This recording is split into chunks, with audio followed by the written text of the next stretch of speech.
You talk about quality of life improvement and giving a percentage, and I recently saw close to where I live a commercial saying, come to our hospital, we have 98% survival rate with these two cancers. And it was a TV commercial and that's all it said.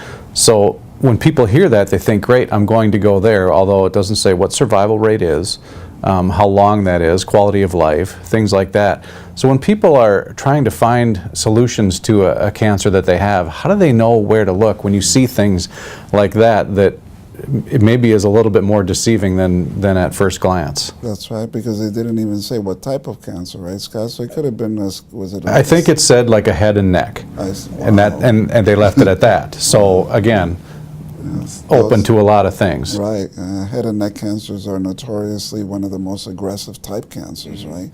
So in general, first of all, cancer is very seldom a medical emergency, right? So if someone is diagnosed, it's not like they have to rush and have the chemo, the surgery, or the radiation therapy. So the first advice is to breathe and do your research, right? And of course, that's when a lot of friends and people that you didn't think you even knew are coming in to tell you, oh, you should do this, you should do that, right?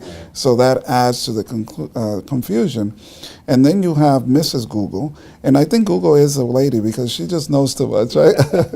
So you have Google, and then there's more confusion. It's sort of like going to a health food store and deciding what vitamin C to use when you have like 20 or more options. So the first thing is to do your research, right? And no matter how much research you do, however, you can't get all the answers, right? Because science and cancer oncology doesn't have all the answers. So get to the point where you're comfortable with the research you've done, and then I insist to look at those 7 key principles, because to have an optimal outcome, you need to follow those 7 key principles. There's many choices out there, and oftentimes, especially believers, some Christian people, they say, oh, we'll let God take care of it, and they come to the clinic with a huge tumor in their breast that, I kid you not, is the size of a small watermelon, right? So yes, we have to have faith.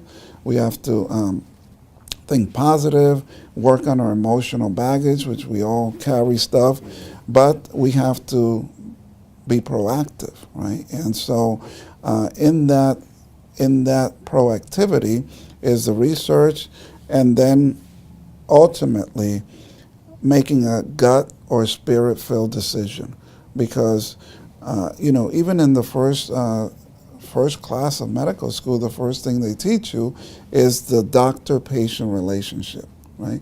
If you don't trust your doctor, then no matter what he or she gives you, it's not going to have the best outcome or benefits. So find a doctor that you trust, find a doctor that you have that same energy, that listens to you. Oftentimes as physicians, we don't want to listen, we just want to talk, right?